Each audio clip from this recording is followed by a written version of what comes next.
So I am pleased to introduce, and forgive me, my French is Gérard Araud. I think I'm pronouncing that correct. He'll certainly, hopefully, give me the right presentation. He is a career diplomat, so this is somebody who knows how diplomacy works and has been involved in lots of thorny issues. Before he assumed the role of ambassador of the Republic of France to the United States, he was France's ambassador to the United Nations. So I don't know if that's a case of from the frying pan into the fire, but it's certainly, he is no stranger to dealing with tricky issues.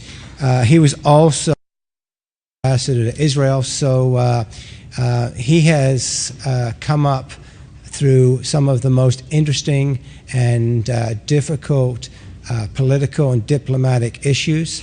And now he is going to provide us some insights on what's happening in Paris in preparation for COP21. They are not simply hosting, but they are also playing a really significant leadership role. And we're going to hear a little bit about that. And he'll take a few questions at the end. Remember, he's a diplomat. He's not a climate scientist. So let's have our questions focused on those aspects of issues. Thank you so much.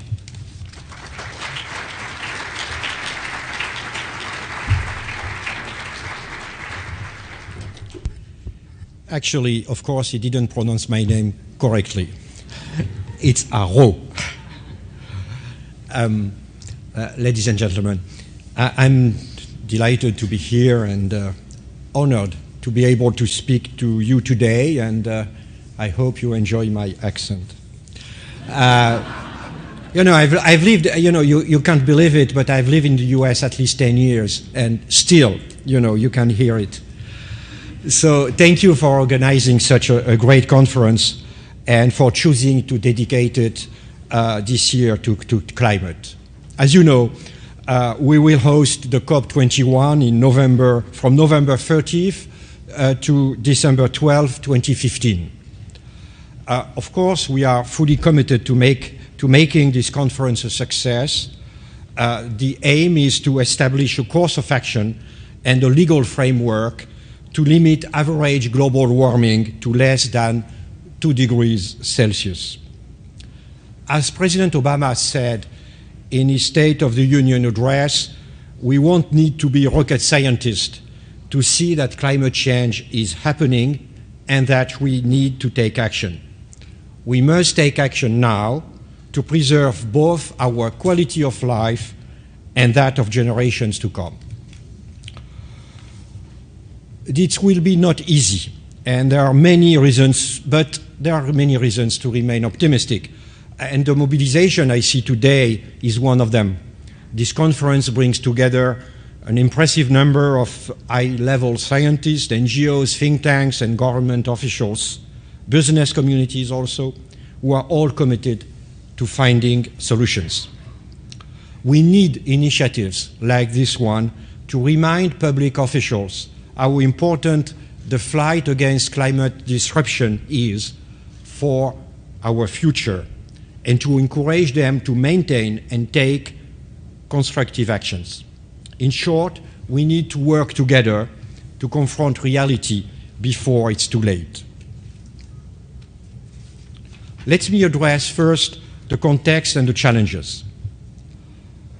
Over the past few months, there have been many positive signs leading us to believe that the conference in Paris could be a success. First, I think Bob was referring to it, the UN Climate Summit in New York in September succeeded in engaging world leaders in the global conversation about climate disruption, and it illustrated the involvement of non-state actors.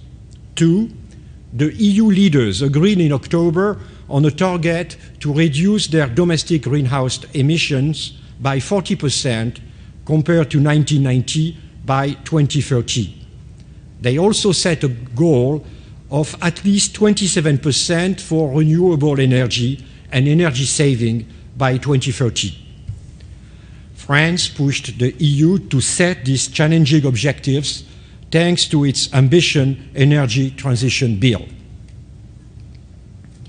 Third, the agreement between China and the US announced in November is historic, since China committed for the first time to limit its greenhouse gas emission, with emissions peaking around 2030, and the US committed to doubling the pace of its carbon pollution reduction by 2020.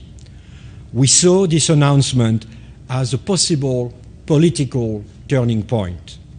Fourth, the objective of mobilizing $10 billion for the Green Climate Fund has been met, and France has contributed up to $1 billion US.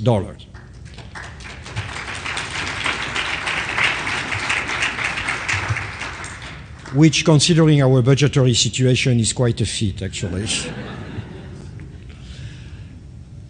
Fifth, we are demonstrating through the work being done on HFCs that if we are determined enough, we can take action to reduce our emissions.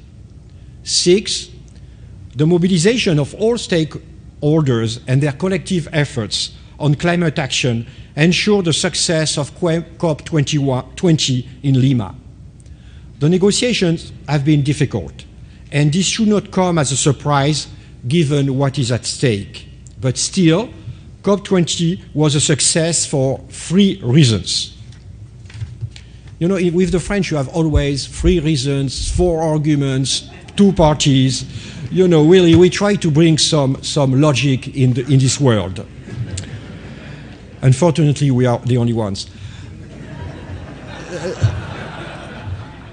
In the Lima during the COP21, we kept all states on board. Nobody slammed the door, nobody left the room. 2, B, the Lima conference on climate change laid the groundwork, a good groundwork for Paris. And I really want to thank the Peruvian government for its commitment and its involvement. And C, COP20 defined the process of determining and evaluating the intended nationally determined contributions, INDCs. On this basis, France wants to act as the international community's honest broker in the future negotiations. Everybody needs to step up and engage in the negotiations, including the biggest greenhouse gas emitters, as well as the civil society in every country. We are already witnessing the increasing involvement of the so-called big players, as we saw recently with China. Last week, President Obama also held interesting talks in India. The French foreign minister will be in New Delhi next week. Climate change will be one of the topics that will be discussed. The example of India illustrates the fact that we shouldn't pit the fight against poverty, particularly energy poverty, against sustainable development. The fight against climate change should never be seen as an obstacle to development, but by the same token, there can't be a sustainable development without a sea change in our economic models and patterns of consumptions. The 2 challenges must be faced together. The Paris Agreement in 2015 must be reached in conjunction with the adoption at the United Nations of the Sustainable Development Goals in September 2015. In a sense, a Paris Agreement should be read as the implementation, as for the climate change, of the Sustainable Development Goal, which will be negotiated in New York. It should be an agreement for growth. But it's not only about governments. We will only be able to succeed if all stakeholders are involved. That's the reason why we have decided to create in Paris, in the immediate vicinity of the negotiation center, an open and inclusive space dedicated to the civil society. NGOs, academics, local government, and business will be welcomed there. In addition to prepare the COP21 conference, France has been taking significant steps on a national basis to fulfill its pledge to carry out an ecological transition by 2050. The French National Assembly has just passed a bill which will soon come before the French Senate, and which sets ambitious goals regarding our use of energy and the protection of our environment. In terms of greenhouse gases, we aim to reduce our emissions by 40% by 2030 and by up to 75% by 2050 compared to 1990 levels. Next, we aim to reduce our fossil fuel consumption by 30% and increase the proportion of renewable energies to a third of our energy mix by 2030. Finally, we pledge to cut our energy consumption by half by 2050. On a local basis, as in the French embassy in Washington, we are also trying to contribute to the debate. We have launched the French-American Climate Talks, the so-called FACTS, which are a series of conversations between French and North American scientists, journalists, policymakers, and entrepreneurs in order to raise awareness among a large audience about climate change issues. We will continue our effort this year with a range of conferences all over the country, focusing on topics such as climate and health, water resources, the Arctic, and so on.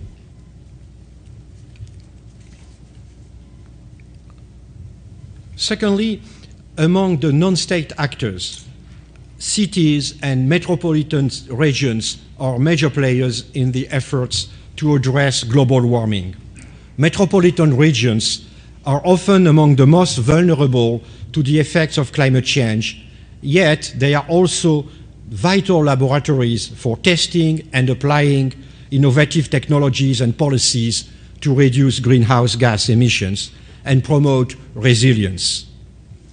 Exchanging initiatives at the metropolitan level will boost the fight against change while developing jobs and the economy. This is why the French Embassy is organizing a forum of communities for urban sustainability called Focus 2015, open to those with knowledge, desire, and experience at the metropolitan level regarding the issue of climate change. 2 days of work on March 5th and 6th are aimed at paving the way towards Paris for US cities. And I invite you to share this information with your local authorities and invite them to attend. And I think that was, I guess, the commercials of my speech. At the end, I would say that the French Embassy has been strongly committed to pursuing greening efforts, and we have received the DC Greening Embassies Forum Award from the Mayor of the District of Columbia last June.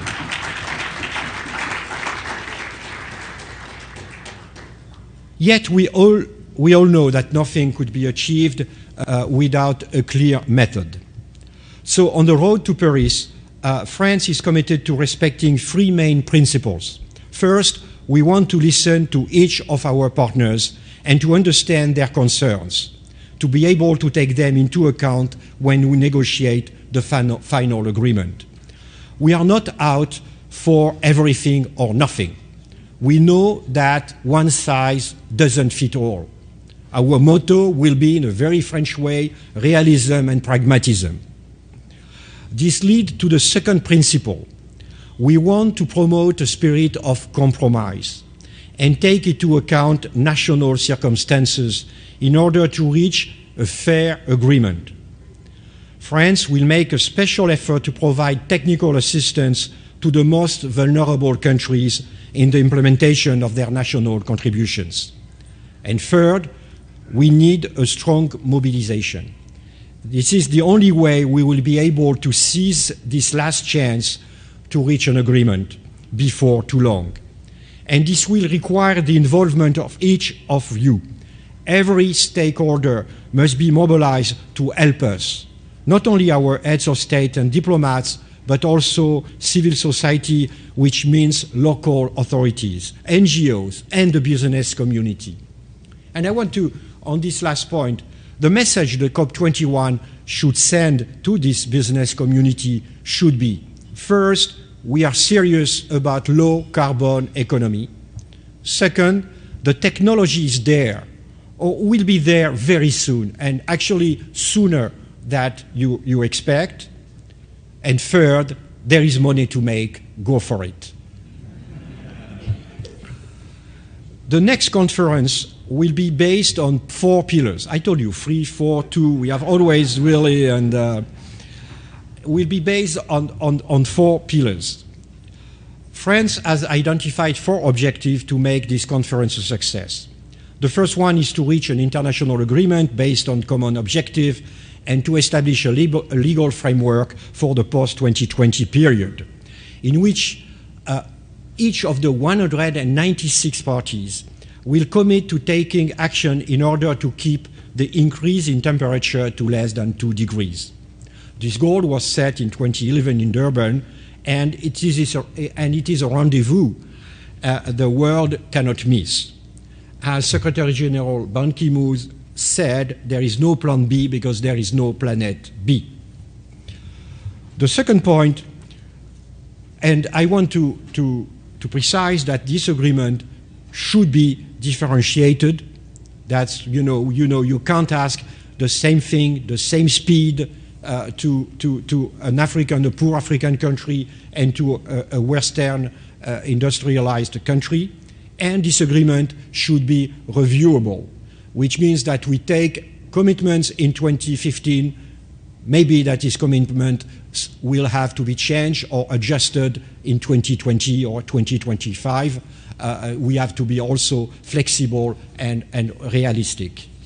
The second objective is to gather the intended nationally determined contribution of all parties, particularly in terms of emission reductions. These national contributions will tell us whether we are on the right path and we are in the right direction. And I can only thank the US government for its leadership on this issue, both nationally and internationally. The third objective is to set up a financial and technological package, which will mobilize public funds and channel private investment for low-carbon transition and climate resilience projects. As you know, the goal is to reach $100 billion per year by 2020, and we will specifically target vulnerable countries. We have to really, I'm coming to from the United Nations, and it's very clear that the question that is raised from the poorest countries is how much, which means how much money, how much technology are you going to transfer to help us to do the job? That's a question that we have to address. Before concluding, as many of you are scientists, I would like to mention the International Scientific Conference, the title of which is Our Common Future Under Climate, that will be held in mid-July in Paris. We need a strong scientific basis to convince people to act, but we also need science to boost innovation and solutions, both to mitigate climate change and to adapt to it. Your role is key if we want to design a sustainable, low-carbon, business-friendly future. In conclusion, an ambassador has always to make a quotation, and of course, as for me, a quotation of a French writer, and I will quote Antoine de Saint-Exupéry, and we said, we do not inherit the earth from our parents, we borrow it from our children. In that spirit, today, until and beyond the Paris conference, I urge each and every one of you to be on board and to help us to, and it will be difficult. We know that the Paris conference, the COP21, the success is not assured.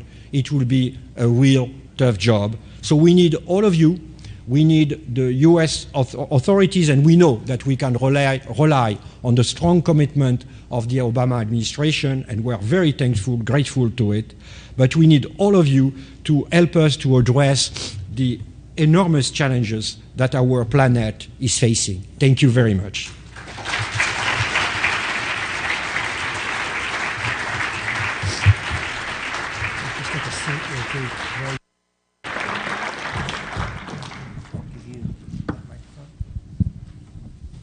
Too many questions.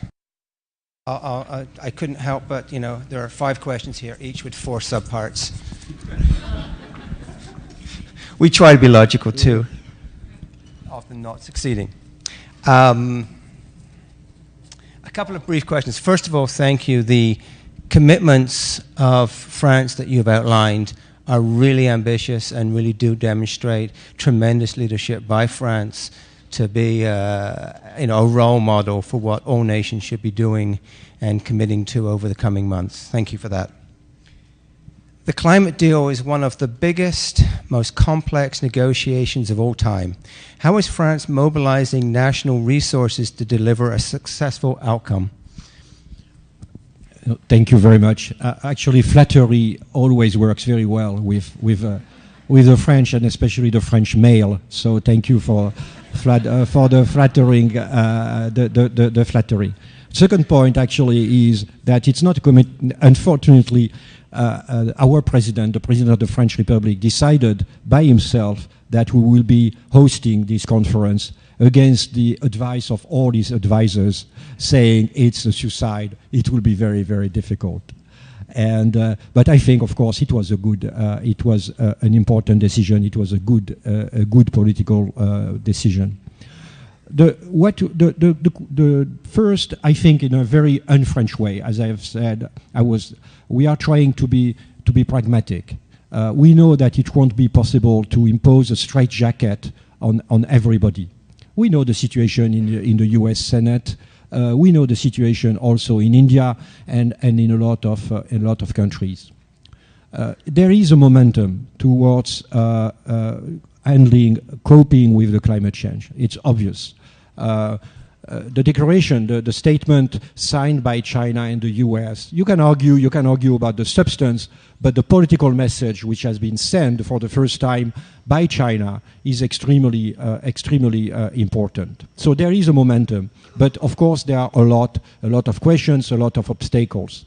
So what we are trying to do in Paris, it won't be the beginning of everything and the end of everything. It will be only a stage. And we would want to have everybody in Paris saying, as I've said, yes, we are serious about low carbon economy, and we are all of us in our different manners, because we have different means, different constraints. We are going to take national commitments to go into this direction. And after that, you'll have a process which will have to be reviewed regularly, looking at, did you fulfill your commitments, or didn't you? Why? How can we help you? So there will be a sort also, we hope, a peer pressure, really to move forward. The problem, as I've said also, is that we don't work only with states, but we have to work with the civil society, because, as you know, in the US, for instance, but also in your northern neighbor, provinces for the Canadians, or cities are quite innovative. And you have cities which are taking very important decisions in terms of waste management, water management, and so on. And I think it's a contribution that we have to take on board. We have to take on board, because you can have a national government which is not very keen on doing something, and local authorities which actually are quite committed, and that's a plus that we should use. So we have to bring also the local authorities and the NGO and so on. The problem that we are facing is to try to crystallize all these goodwills, all these ideas, innovation, in a sort of coherent commitment around Paris. There will be also a conference with local authorities organized by the mayor of Paris, really trying to, again, to have that people leave Paris with the idea that a movement has been launched. So we have an ambassador for climate change who is actually an academic coming from the academic field, and she's working a lot with everybody. I met, I was in New York, I met with Mr. Bloomberg, who is the special representative of the UN Secretary General on cities, and he's, as you know, as the mayor of New York, he was quite committed on these issues, and he's trying to create, for instance, a network of cities, including Chinese and Indian cities, who could announce in Paris what they are doing and how they are going to cooperate between themselves. So again, that's there are many obstacles ahead of us. The resistance of some countries, but there is also the fact that there are so many issues and so many actors that it will be. We are doing our best, but it will be quite difficult to have them at the same place, Paris, at the same moment, and sending the same message. Ambassador Gérard Araud, thank you so much. We really appreciate you being here and your words. Thank you very much.